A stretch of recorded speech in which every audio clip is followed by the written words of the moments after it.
جو لوگ زمین میں ناحق تکبر کرتی ہیں ان کو اپنی آیتوں سے پھیر دوں گا. اگر یہ سب نشانیاں بھی دیکھ لیں تب بھی ان پر ایمان نہ لائیں، اور اگر بھلائی کا رستہ دیکھیں تو اسے اپنا رستہ نہ بنائیں، اور اگر برائی کی راہ دیکھیں تو اسے رستہ بنا لیں.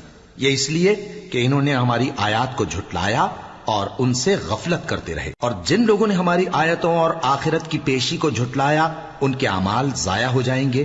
یہ جیسے عمل کرتے ہیں ویسا ہی ان کو بدلہ ملے گا. اور موسیٰ کے بعد ان کی قوم نے اپنے زیور سے ایک بچڑا بنا لیا. وہ ایک جسم تھا جس میں سے بیل کی آواز نکلتی تھی. ان لوگوں نے یہ نہ دیکھا کہ وہ نہ ان سے بات کر سکتا ہے اور نہ ان کو رستہ دکھا سکتا ہے. اس کو انہوں نے معبود بنا لیا اور اپنے حق میں ظلم کیا.